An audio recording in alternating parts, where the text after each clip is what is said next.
Idan har za a yi zaɓe na gaskiya, to babu shakka ni ne zan lashe zaɓen shekara ta 2027, in ji Sanata Rabi'u Musa Kwankwaso ɗan takarar shugaban ƙasa na jam'iyyar NNPP a zaɓen shekara ta 2023.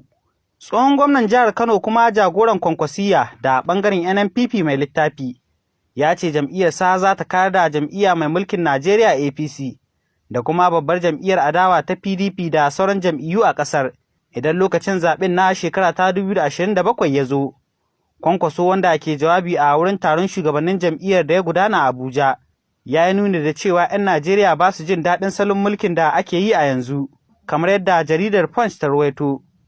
Ya ce 'yan Najeriya na sane da matsalolin da PDP ke fuskanta da kuma halin da salon mulkin jam'iyyar APC ya jefa su, a saboda haka ya yaba wa goyon bayan da 'yan ƙasar suka bashi a zaɓen shekara ta 2023, inda ya ba su tabbacin cewa a shekara ta 2027 shine zai zama shugaban Najeriya.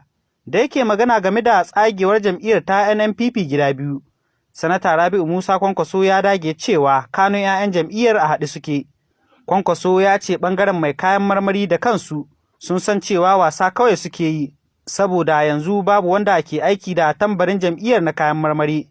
A cewarsa har ma hukumar zaɓe ta ƙasa INEC tana amfani da NNPP mai littafi ne.